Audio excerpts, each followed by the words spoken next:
দর্শক, কোটা আন্দোলনের বিষয়ে শুনানি অনুষ্ঠিত হয়েছে। এই মুহূর্তে হাইকোর্টে ব্রিফ করছেন আইনজীবীরা। আমরা সরাসরি যেতে যাচ্ছি সেখানে। সাবমিশন দিতে হয়নি, রাখি না এই জন্য, যেহেতু এটা পলিসি ম্যাটার, যেহেতু একটা সরকারের সার্কুলারকে হাইকোর্ট ডিভিশন থেকে স্টে করা হয়েছে, আইনগত এবং নীতিগতভাবে এই আদেশটা স্টে বা স্ট্যাটাস কো থাকে। এটাই হচ্ছে আমাদের এখনকার পর্যন্ত কনভেনশন অফ ল।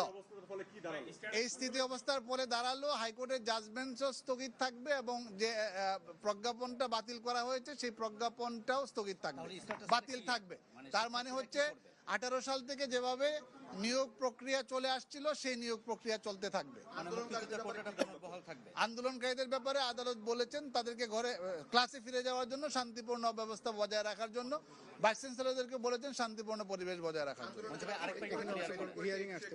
আদালত বলেছে যে আদালতের হাইকোর্টের রায় তিনি বিবেচনা করবে কেবলমাত্র সর্বোচ্চ আদালত। এই বিষয়টি যদি একটু বলতেন। এটা তো সবাই আপনারা জানেন, আপনারা যেহেতু সুপ্রিম কোর্ট বিট করেন, সকল সাংবাদিক বন্ধুরা জানেন যে হাইকোর্ট ডিভিশনের যে কোনো রায়ের বিরুদ্ধে অ্যাপিলেট ডিভিশনে যাওয়ার অধিকার সবারই রয়েছে এবং যারা এই মামলার পক্ষে রায় পেয়েছেন তাদেরকেও কিন্তু চূড়ান্ত ফয়সালা অ্যাপিলেট ডিভিশন থেকেই নিতে হবে।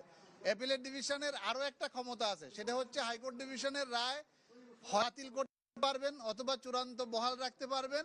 এবং 104 ধারা অনুযায়ী মাননীয় প্রধান বিচারপতি বলেছেন যে ওনারা কিন্তু এটাকে সংশোধন করে একটা সংস্কারমূলক নির্দেশনা দিতে পারবেন অথবা আরও হাই পাওয়ার কমিটি গঠন, যে কোনোভাবে অ্যাপিলেট ডিভিশন নির্দেশনা দিতে পারবেন। এবং বিষয়টি যেহেতু আদালতে আসছে, এখন আদালতের সিদ্ধান্তই চূড়ান্ত সিদ্ধান্ত হবে।